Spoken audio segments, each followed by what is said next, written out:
Legal tampering has started, and we did have some updates over the weekend as far as what the Eagles are doing, Ike. Yeah. So the big one today, I just kind of want to frame everything. So the big one today is the Eagles do not re-sign Jalen Phillips. He signs with the Panthers for 4 years, $120 million, with $80 million guaranteed. As that might end up being the biggest contract for an edge that is on the market right now. And, you know, Trey Hendrickson's on the market, but he's 31 years old. Mm-hmm. So in terms of the size of the deal, the Jalen Phillips deal might be the biggest one. It's a pretty thin free agent class at that position as well. So what do you think of the now? It seemed to me like most of the Eagles reporters believed that the Eagles were going to bring back Jalen Phillips, or at least they were going to try hard to bring back Jalen Phillips. Your thoughts on him going to the Panthers? Well, it certainly sounded as if they were trying to bring him back, but the Eagles probably had a limit as far as how far they would go with paying him. And kudos to Jalen Phillips, you know, and his agent. They found a bigger deal out there. I don't know where that line was for the Eagles. Could have been at 23, 24 million a year, somewhere around there. I would have been okay with 21 million a year. But he gets paid to go to Carolina, and this may be one that we'll be thankful that Carolina signed him. I like the idea of Jalen Phillips, but the track record, the injury history, you know, he's more of you see potential in him and what he can do because you like his physical attributes, but that hasn't necessarily translated to being on the field for a sustainable amount of time for a full season. So, you know, I would have had to take a deep breath if the Eagles had signed him, let's say, for 85 or 90 million for 4 years or something like that. I still would have been like, okay. Yeah, I remember saying last week, 4 years, 100. I didn't see this coming. I mean, this is at monsters, and we keep reminding the numbers that we're talking about from year to year sort of change because the cap goes up, and every time the cap goes up, the number for a player, you know, a regular and free agency goes up. So 4 years, 100 million might have been last year. This year, it's 4 years, 120. And 215-592-9494. I do wonder if the Eagles misjudge the Jalen Phillips market a little bit because they do. You know, again, I say there's not a lot of guys this level that are on the free agent market right now. They do need another edge, and Jalen Phillips probably would have been their best edge. So this is where I start getting a little nervous. Is that you're all of a sudden you're looking for a guy he was going to be the best player at that position, a position that was already sort of thin. So you go into next year with Jalen Hunt and Nolan Smith, and they're two good players, but they are missing the sort of highest level game changer, you know, play almost every down guy that they had in Jalen Phillips. And that was, you know, last year they lost Josh Sweat. They went into the year without a guy. They ended up having to trade for Jalen Phillips because nothing really worked out. None of their bargain bin guys worked out. So I wonder, A, if they misjudge the market on Jalen Phillips, and then B, what the pivot here is, because Bradley Chubb is a free agent, and Jonathan Grenard has been mentioned, who's on the Vikings, might be available for trade, but they're going to have to do something at that position. Yeah, I don't know how significant they have to go. Listen, they still have two young guys there. Nolan Smith, 2 years ago, we were raving about Nolan Smith in that Super Bowl year. What he did in the second half of that season, what he did in the postseason, including the Super Bowl, we were all excited about Nolan Smith coming into last year's season. He's still young. He's a first-round draft pick with a fifth-year availability there. They aren't desperate to where they have to do it, right? Like Nolan Smith will get healthy this offseason, and then maybe you got to expect a big year out of him. I mean, maybe that's what they have to do.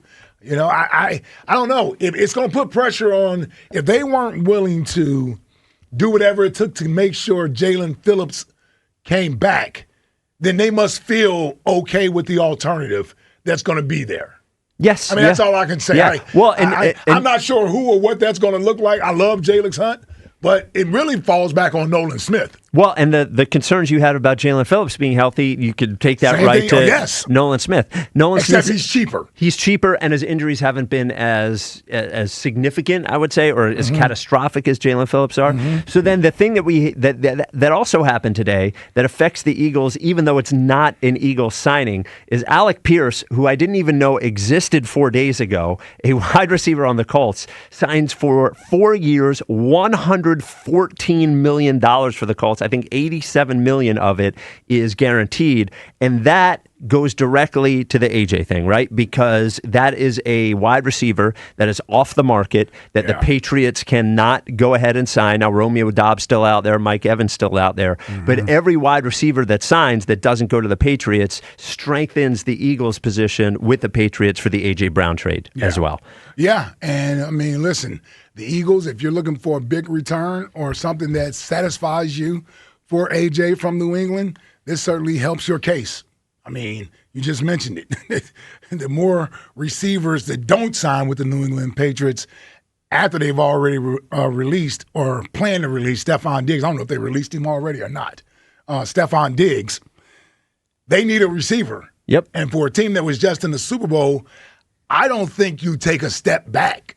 I'm hearing people talk about, New England, I don't know if you should do this type of deal, meaning the trade for AJ, because you can't really believe that you're this close to winning the Super Bowl. Last year was more of circumstantial. Your schedule wasn't as hard as some people expected. So you're 2 or 3 years out. Keep your draft picks and build that way. What? After you just went to the Super Bowl. You just went to the damn Super Bowl. You got 6 trophies in your case.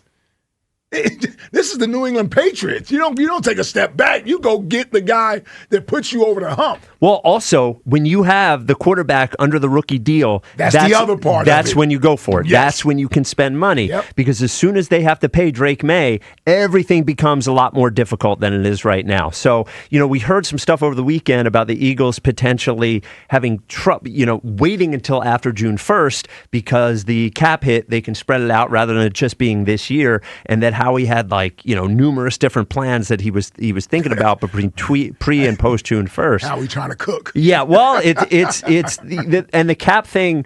None of us really know, I don't even try to even act like I know. Well, the Miami Dolphins just took a $100 million cap hit this year on Tua Tagovailoa and then spent $25 million a year on Malik Willis. So that's $125 million that the Dolphins have this year in a quarterback. Not to mention they cut Tyreek Hill. Yes, so as well. There has to be some cap ramifications there. Yeah. So then the other thing that happened over the weekend was, and we talked about this on Thursday, we talked about it on Friday, was re-signing Jordan Davis. So the Eagles re-signed Jordan Davis, don't allow him to be a free agent. A huge contract. I would have never thought that they would have given Jordan Davis, especially thinking about the fact that they have to re-sign Jalen Carter at some point.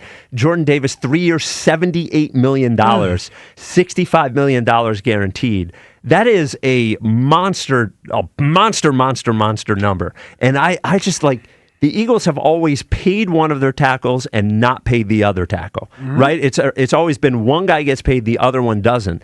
The fact that they could potentially be spending, $75 million a year on 2 tackles if they re-sign Jalen Carter. What do you think of the Jordan Davis deal?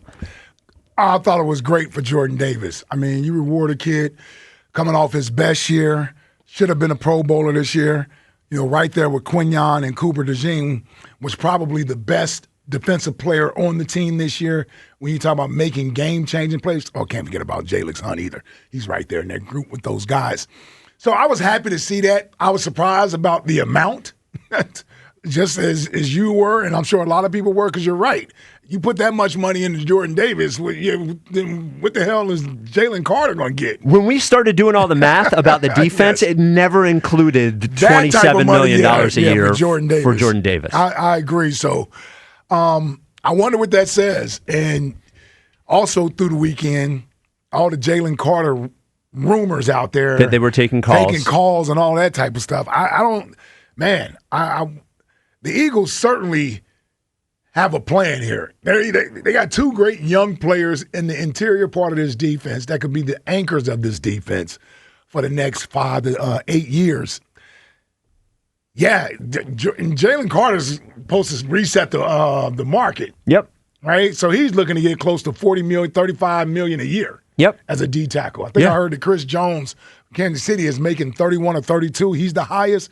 Well, Jalen Carter's going to surpass that. Yeah, he's going to be the highest. The Drew Rosenhaus not going to let him sign for anything less than what the highest is. Yeah. And I think this all goes back to, and I hear your like I hear your voice in my head when I see Jalen Phillips go away, and you even saying, well, they may need to be prepared to go into the year with these couple of guys and maybe somebody else that is a lower level than Jalen Phillips. And then you think about A.J. Brown being gone, and like you keep thinking to yourself, how are the Eagles going to be better next year than they were this year? And it is with Nakobe Dean probably gone, with Reed Blankenship probably gone, and you're not replacing either of those guys with big money guys. That you're not going to get a big money safety. You're not going to get a big money linebacker. I don't know if Reed is gone now. Oh, really? Because Jalen Phillips is gone. Yeah, they didn't sign Jalen Phillips. Well, I just keep getting back to, and I hear you in my head lowering expectations for next year. Yeah. And I refuse to think that a team in a Super Bowl window can go in and say, look, our two best edges are going to be Jalix Hunt and Nolan Smith. Nolan Smith, who can't stay healthy. We watched Jalen Phillips walk out the door. Essentially go back with the same team with worse players. Right? I mean, like, my guess is whoever they bring in to replace Jalen Phillips is going to be worse than Jalen Phillips. Whoever they bring in to replace, I can't imagine that. I don't know if they're going to be worse than Jalen Phillips. Well, I can't imagine anyone who's going to replace Nakobe Dean. I assume it's Jahad Campbell. I don't think he's going to be better than Nakobe Dean. It's just hard for me to wrap. And the A.J. Brown thing we've been over, over and over and over again. It's just hard to imagine how the Eagles, as a less talented team next year, are going to be better next year than they are this year. And I keep hearing the lower expectations thing in my head, and I refuse to believe that they're going to do it, but I don't know any way around it. Like I don't know what the big move is unless Howie is sitting somewhere with some sort of secret deal. I don't know how we can go into next year thinking that the team is better than they were this year. Well, I mean, I don't think they will be as they sit right now. Now, Howie will tell you the offseason goes all the way up to the trade deadline of the season. He'll be making moves. That was never more true than last year. I mean, he was making moves early, little small deals. Then he got to the draft, and they take an off-ball linebacker. The next thing you know, we're going to training camp, and we're bringing in guys, and then we're like, he made moves. He made a lot of moves all the way up to the trade deadline. Didn't really pan out. Didn't really work out. I wish I had an answer for you. I don't on that front. I'm more prepared for this to be sort of a step back year, and I don't need everybody getting all fired up about that. It's March. So until they actually do something that really changes the dynamic of the team in a positive way, you better start bracing yourself for realistic expectations, which may be, winning the division in the first year with this new offense and some new faces may be the goal that we have to set. And you host a playoff game, and you hope you win a playoff game. That's where I'm at right now. Well, and also winning the division. Especially if they trade A.J. Well, especially if they trade A.J. And winning the division, and we said this last year, it didn't really come to fruition, but I think it's possible to think about next year as well. The Dallas Cowboys have been busy. Like, they are going to be a more talented team next year than they were this year. The Commanders have $90 million in cap space. I haven't seen anything there yet. And you expect the Giants to at least be more stable and not a disaster. So it's going to be harder to win the division next year than it was this year. I agree. There wasn't another good team in the division this year. Yeah, I agree. Yeah, so 215-592-9494. Are you ready for the Eagles to take a step back next year? Because it's certainly, you just said, you just gave the reason why they were. No, I mean, they aren't ready. Oh, they aren't ready. Yeah, okay. Yeah, I'm ready. Yeah. Okay. I thought you were changing your mind. No. Are you ready for the Eagles to take a step back? Because it certainly looks like they're losing talent, and there doesn't seem to be an easy path to replace it.